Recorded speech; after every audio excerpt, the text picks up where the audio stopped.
अस्सलाम वालेकुम दोस्तों, Ishtiaq Ahmed speaking from Stockholm. Anjuman Taraqqi Pasand मुसन्निफ़ीन Islamabad को मेरा बहुत बहुत सलाम। 2017 में मुझे ये एज़ाज़ हासिल हुआ कि आपकी एक महफ़िल में आपसे मिल सकूं। कई मेरे आप में से मेरे दोस्त हैं, कुछ के साथ मेरा रोज़ाना ताल्लुक़ रहता है। तो वो एक बड़ी यादगार बैठक थी जिसको हमने वीडियो की शक्ल में लोगों से शेयर किया और रिसेंटली मैंने दोबारा किया था।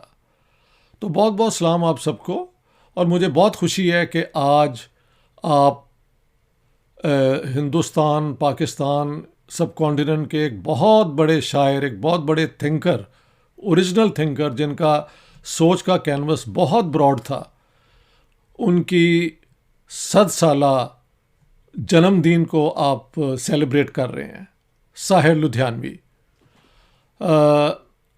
मेरे पे साहिर साहब की शायरी का बहुत असर है और लिहाजा आज उन पे अगर बात की जाए तो I would like to share some of my ideas about Sahir Ludhianvi with you. देखें, जिस दौर में साहिर ने अपनी शायरी की वो बहुत बड़े लोगों का दौर था।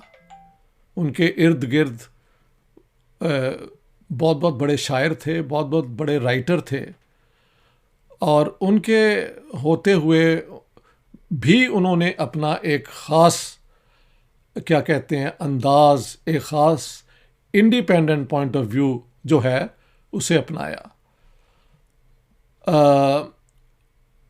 और क्लास स्ट्रगल, क्लास ऑपरेशन, इनकलाब के अलावा उन्होंने औरतों के इशू पे बहुत लिखा, बच्चों के इशू पे बहुत लिखा, जंग के ख़िलाफ़ बहुत लिखा, अमन के हक़ में बहुत लिखा, और एज ए रोमांटिक पोइट भी उनकी पोइट्री बड़ी टचिंग है, बहुत मूविंग है। मैं अक्सर कहा करता हूँ कि साहिर लुधियानवी की जो मुझे सबसे ज़्यादा चीज़ अपील करती है वो है क्लैरिटी ऑफ थॉट। जहाँ क्लैरिटी ऑफ थॉट ना हो वहाँ पे कम से कम मेरी सेंसिबिलिटीज़ जो हैं उस कलाम को, उस चाहे वो प्रोज हो, उसको ज़्यादा नहीं, I don't feel deeply touched.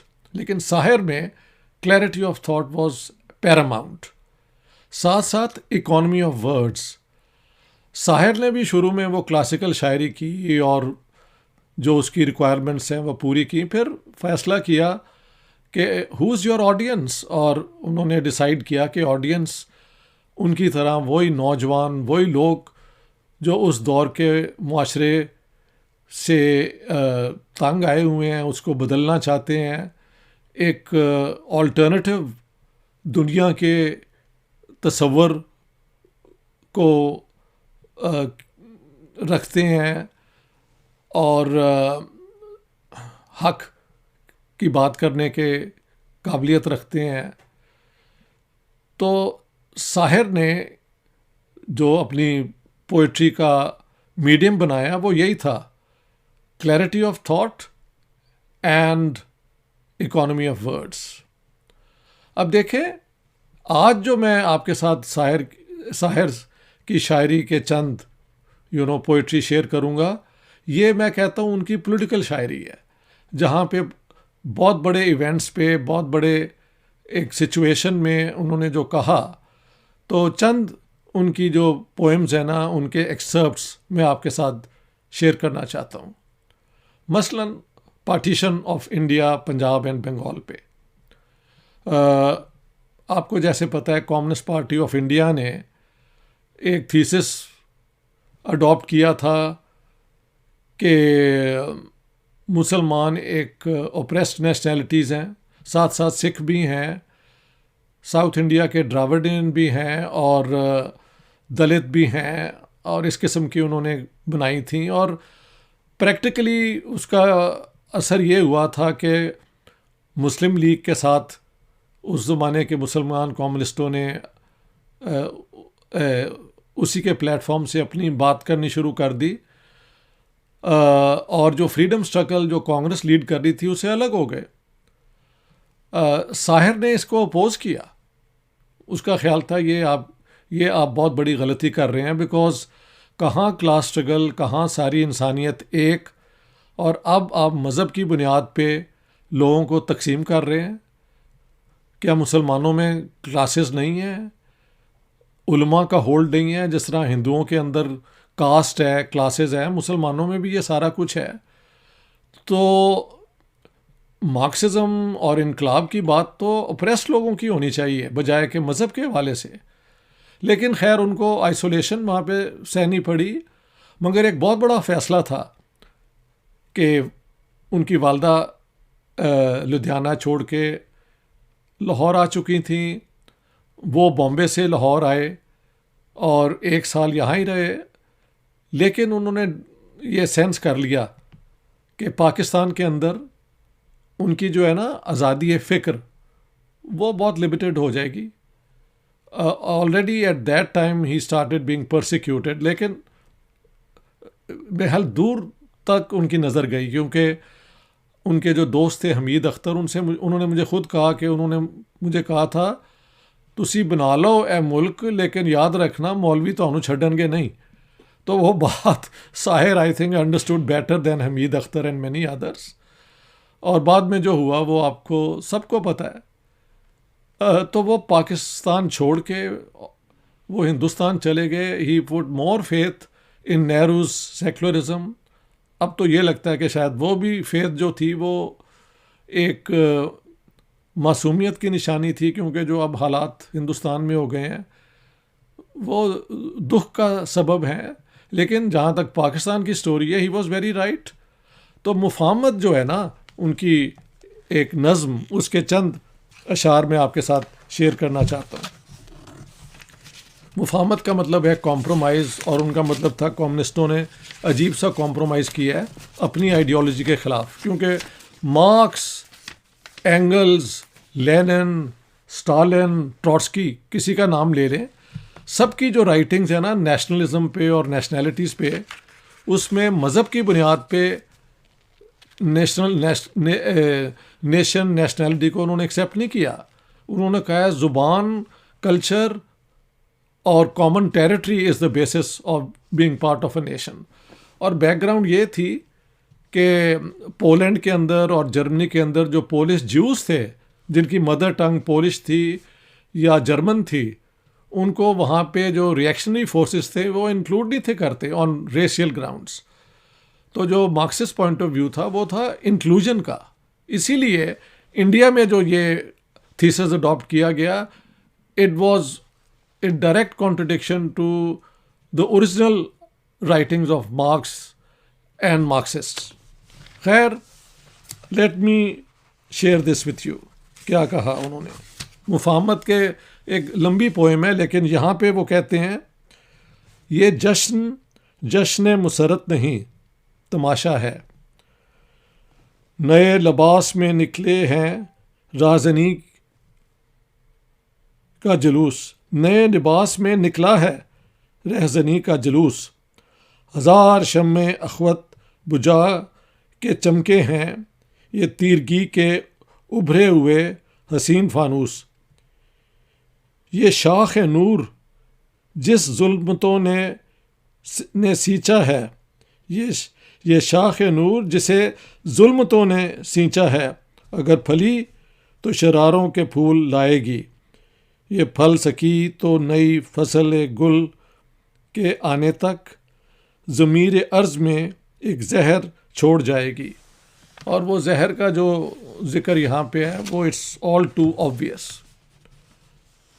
Jawaharlal Nehru became prime minister of India और नेहरूवियन इंडिया को सेकुलर, प्रोग्रेसिव और एक हद तक सोशलिस्ट माना गया। उसमें तरक्की पसंद शायरों का, राइटर्स की बहुत उन्हें आज़ादी थी बात करने की। कृष्ण चंद्र ने नेहरू के ऊपर ओपन तनकीद की और इस किस्म की बहुत आज़ादियाँ थीं वहाँ पे।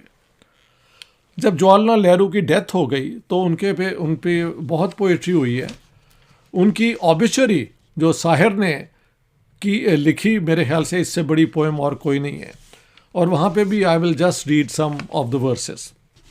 वो लिखते हैं जवाहरलाल नेहरू की डेथ पे, जिस्म की मौत कोई मौत नहीं होती है, जिस्म मिट जाने से इंसान नहीं मर जाते, धड़कने रुकने से अरमान नहीं मर जाते, सांस थम जाने से ऐलान नहीं मर जाते, होंठ जम जाने से फरमान नहीं मर जाते, जिस्म की मौत कोई मौत नहीं होती है।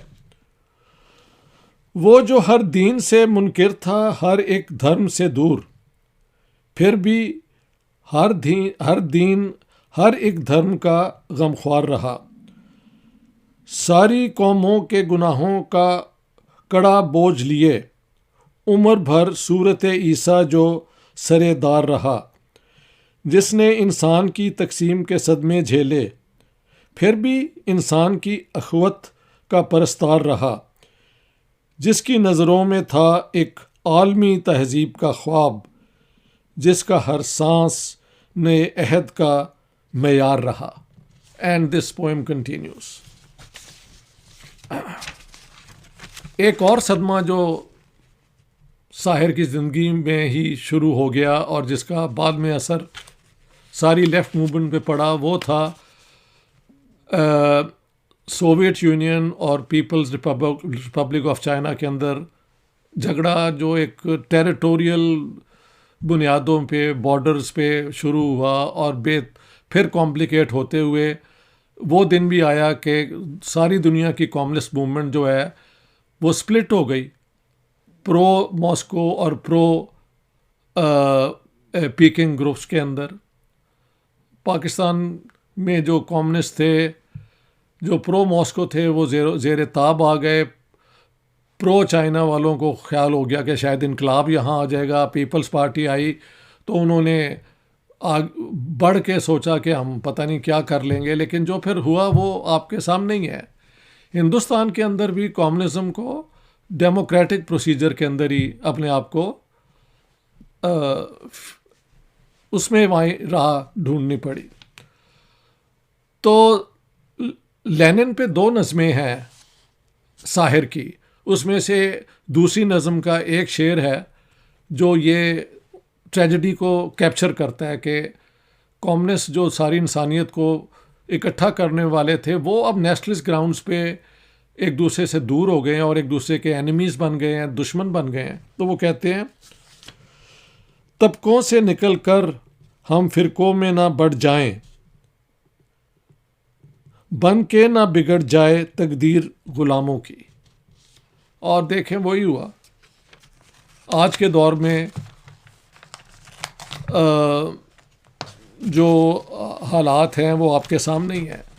मैं आज आपका ज़्यादा वक्त नहीं लूँगा, लेकिन एक उनका फिल्मी गाना है जो मुझे, ये मैं समझता हूँ बड़ी हिम्मत है। साहिर के अंदर इंडिपेंडेंट पोजीशन लेने का एक बहुत चांस था और कम्युनिस्ट पार्टी ने उनकी जो अपोजिशन थी ना, वो नेशनैलिटीज़ वाले थीसिस पे, और बाद में भी साहिर ने जो आज़ादी से अपनी पोइट्री की तो उसको उन्होंने उनकी अपोजिशन को एक्सेप्ट किया।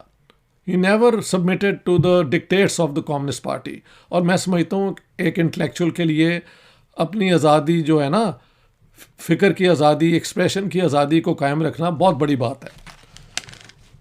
तो वो खैर, Jawaharlal Nehru dies, another type of government comes, लेकिन नेहरूवियन सोशलिज्म वहाँ पे ही जाके रुक गई, आगे ना बढ़ सकी। उनके बाद तो और भी कॉम्प्रोमाइज़ हो गए।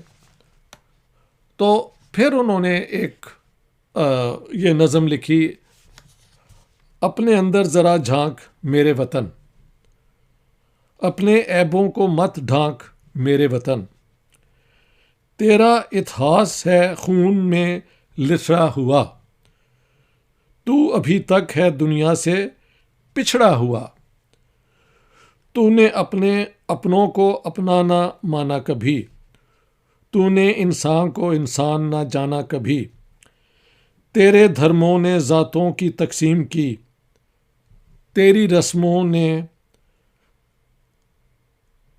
नफरत की तालीम दी। वहशतों का चलन तुझ में जारी रहा, कत्लो खून का जुनून तुझ पर पे तारी रहा। अपने अंदर ज़रा झांक मेरे वतन।